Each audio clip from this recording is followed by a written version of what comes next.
जय हिंद दोस्तों।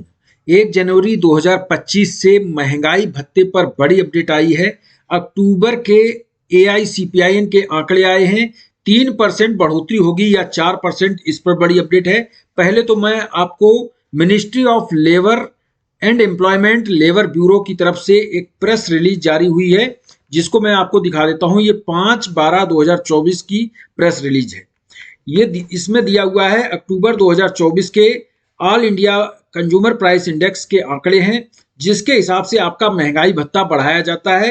तो जितने भी केंद्रीय कर्मचारी हैं उनके लिए बड़ी अपडेट ये है कि एआईसीपीआईएन अक्टूबर महीने के जो आंकड़े हैं उनमें बढ़ोतरी हुई है, इंक्रीज हुआ है। 1.2 एआईसीपीआईएन बढ़ा है, यानी कि अब जो एआईसीपीआईएन है वो 144.5 हो गया है। इसके हिसाब से आपका डीएडीआर कितना होगा तो बता दें, सितंबर के जो एआईसीपीआईएन थे 143.3 थे, जो बढ़कर 144.5 हो गए। यानी कि एआईसीपीआईएन में जबरदस्त बढ़ोतरी हुई है। इसका मतलब है महंगाई में जबरदस्त बढ़ोतरी हुई है।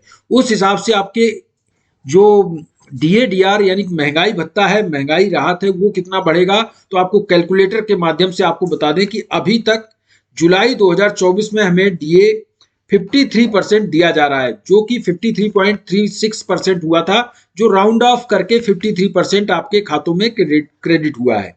इसके बाद जुलाई के एआईसीपीआईएन आंकड़े आए, उसमें 53.64 एआईसीपीआईएन हुआ, यानी कि डीए हुआ।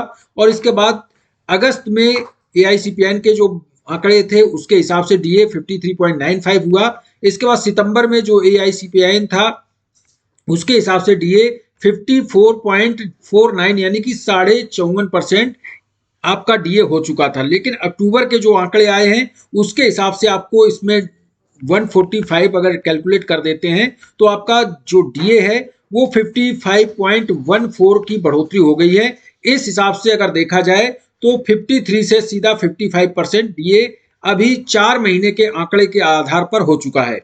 2 महीने के और बाकी हैं, नवंबर के एआईसीपीआईएन और दिसंबर के। अगर इसको इसी तरह से 1.2 की बढ़ोतरी होती रही तो ये 56 या 57 तक एआईसीपीआईएन जाना निश्चित है, यानी कि 57 तक डीएडीआर की बढ़ोतरी हो जाएगी। अगर ऐसे ही आंकड़े आए एआईसीपीआईएन के, महंगाई ऐसी बढ़ी